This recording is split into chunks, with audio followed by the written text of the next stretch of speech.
Hey there, Tracey Noriega, paying it forward to you on this Mindful Monday. How you doing? Well, the discussion today has been one that has been going on all weekend long, and it's just been one of those reoccurring themes that just keep presenting itself, and it's been really interesting. So I just thought I'd make the Mindful Monday about that because it's always a lot better to make it reflect on what is going on in one's life currently, as I'm sure it is in yours. So sometimes doesn't it feel like things are so hectic and about like the not enough time and the craziness and choices other people close to you are making, and well, family trauma, drama, etc., right? And the discussion that's been coming up is that, you can still choose peace instead of this.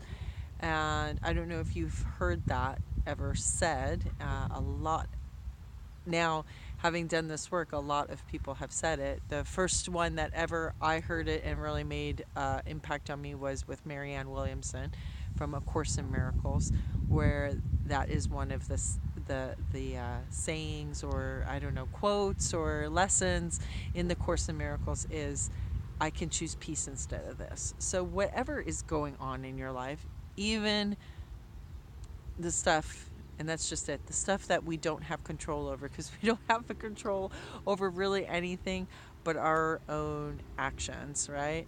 And choosing our thoughts and choosing what we're going to do. But we don't get to choose about the traffic, or what our kids are going to do, the choices they're going to make, or our parents for that matter, right? Or coworkers, etc., or whatever you want, your tenants, your roommates, the list goes on and on. And it's just the simple fact that no matter what's going on around you, you can always just choose peace, just like you can just choose to be happy. And it sounds kind of, sometimes, well, no, this is going on and this is happening, and how could I possibly uh, be happy or choose peace instead of this? And yet it keeps coming up, this theme. I just spent the weekend at Mount Madonna, and I do not remember which kind of yoga it is, but it's like the Ashtanga, Hatha yoga, etc. And their leader just died, Bobby Hara Ross.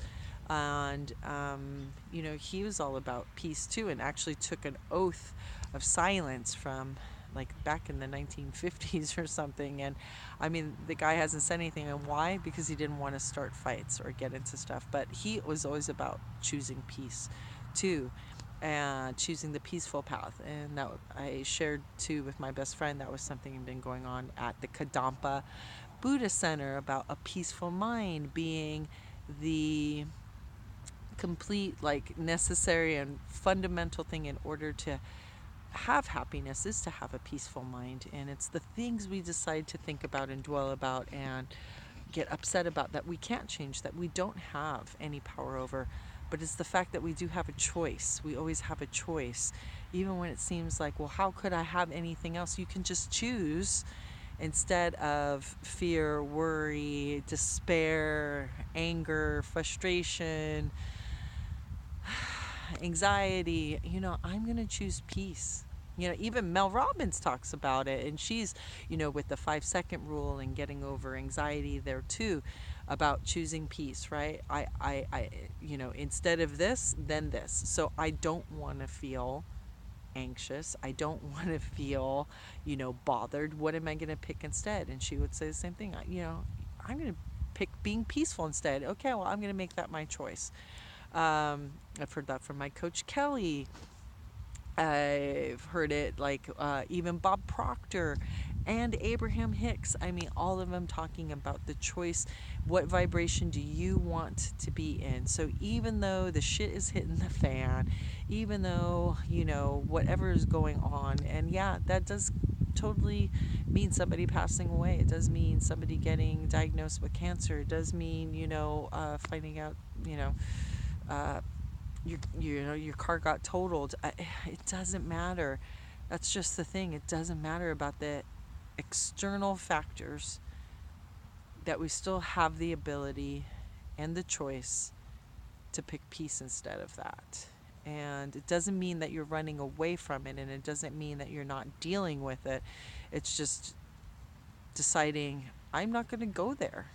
You know, I'm going to deal with it, and whatever comes up, okay, I'll feel it, I'll let it go, I'll release it, and then I'm going to pick something I'd rather be feeling and then act from that place. I am not by any means saying that it's easy.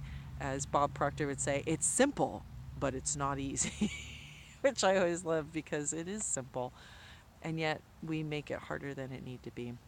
But anyway, I'm going to put some links down below of where you can hear these people express it in a much better way. But the reality is that the choice is always ours of what it is we want to experience, and whatever it is that you choose to experience is exactly what you're going to experience. So if you're going to, I guess I should say, whatever you choose to think about is what you're going to experience. So be wise in your choices, all right?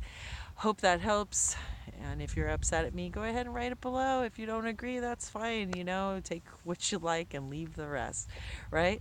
Okay, well, have a happy Mindful Monday. And if you think somebody could benefit from this or you want to annoy them with it, go ahead and share, subscribe, like, comments, do whatever you want, right? Come back, see you again, and have a Mindful Monday and rest of your week. Cheers and ciao for now.